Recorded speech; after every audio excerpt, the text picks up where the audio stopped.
இந்தியாவிலேருந்து நான் ஜெர்மனி வந்ததுக்கப்புறம் நான் மெயினாக யூஸ் பண்ணது நம்ம ஊர் சாப்பாடு. அதுவும் எனக்கு நெய்னா ரொம்ப பிடிக்கும். ஆனால் இங்கே ஜெர்மனியில் நெய் கிடைக்குமா அப்படின்னு கேட்டால் கிடைக்கும். இந்தியன் ஸ்டோரில் கிடைக்கும். ஆனால் அது பயங்கர விலையா இருக்கும். சரிம்மா ஜெர்மன் சூப்பர் மார்க்கெட்டில் கிடைக்குமா அப்படின்னு கேட்டால் கிடைக்கும். ஆனால் அது வேறு பேரில் இருக்கும்.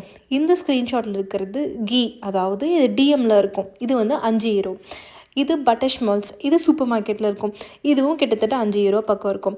ஆனால் வீட்டில் நம்மளே கீ பண்ணலாம். எப்படின்னு கேட்டிங்களா, இந்த நான் காமிக்கிற பட்டர் யூஸ் பண்ணி நம்மளே கீ பண்ணிக்கலாம்.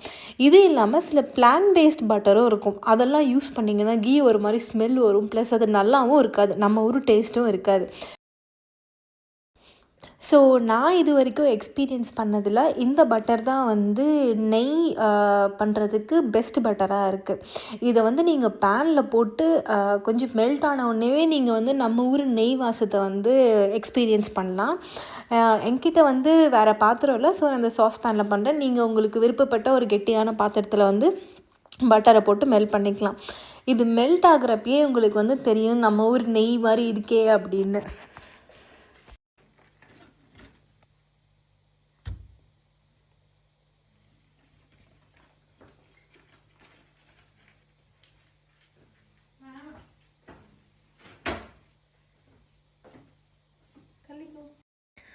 கொஞ்ச நேரம் கழித்து பார்த்தீங்கன்னா பட்டர் நல்லா மெல்ட் ஆகி நல்லா பொங்கி வருது. ஸோ ஸ்மெல் சூப்பராக இருக்குது இந்த இடத்துல.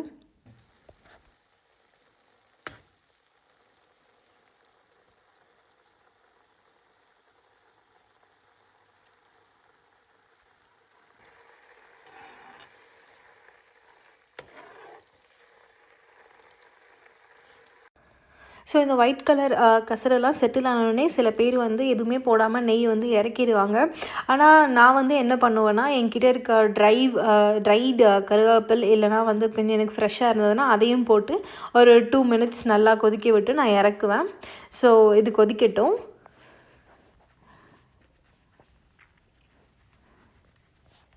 ஸோ இதுக்கப்புறம் நான் ஒரு வடிகட்டி வச்சு இந்த நெய்யை வந்து ஃபில்டர் பண்ணி இந்த மாதிரி ஸ்டோர் பண்ணிடுவேன். பார்த்தீங்கனாலே தெரியும். ஸோ நெய் ரெடி, டடா.